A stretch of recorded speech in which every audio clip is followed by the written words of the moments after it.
Another term for Donald Trump, and governments across the Indo-Pacific expect him to take an America-first approach to the region.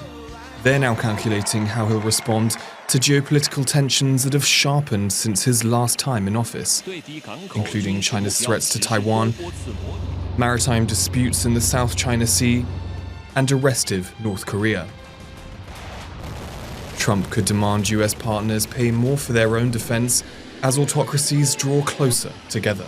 And I think that's one thing to watch, whether or not how Trump governs drives US allies in Asia and potentially elsewhere in the world to take more responsibility for their security, which, both might be a good thing in some senses, but also has the potential to kind of escalate the arms race that we've seen in Asia in the last few decades, largely driven by China, but not exclusively. Trump is also likely to double down on economic competition with Beijing.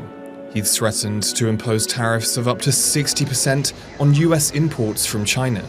Although many Asian nations count the US as their chief security guarantor, Beijing is, for many, their biggest economic partner. But that's going to inject a lot of economic uncertainty for the region, particularly for a region like Asia that is incredibly dependent on trade and kind of the smooth workings of supply chains. Overall, analysts say China could capitalize on Trump's turn inward and the vacuum he could leave in regional leadership.